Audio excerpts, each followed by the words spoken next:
I think about the folks that migrated from Europe out to try to get out of the influence of those kings and queens. And I think about how they came to America, risking everything, and how once they got here, they had to learn how to survive. What would make someone say, you know what, I'm not going to jump back on the boat and go back to Europe. I'm going to stay here and try to make it. I believe the things that caused those early European settlers to stay here and make it is because somewhere along the line they thought, you know what, if I make it for and my child survives, then my child will experience freedom like I've never been able to experience in Europe. Sometimes my mind goes to the Native Americans that were here when the before the first Europeans arrived.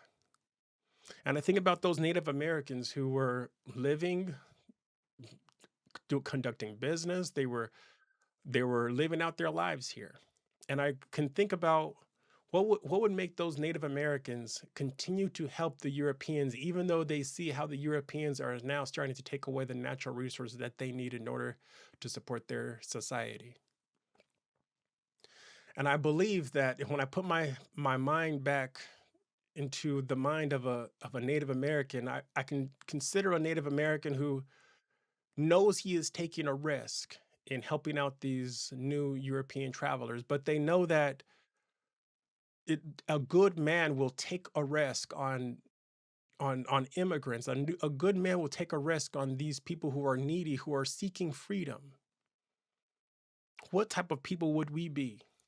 I'm just thinking like a Native American. What type of people would we be if we as Native Americans, and this is just me thinking like if I were them, decided to not help or decided to hurt people who are looking for freedom, who are trying to escape oppression.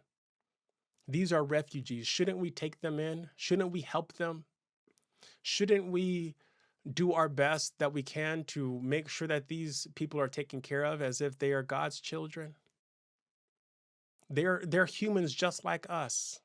Yes, they speak a different language. They eat different food. They're not used to our customs. They're sometimes they could be rude, but they're people just like us. Shouldn't we help them during the winter?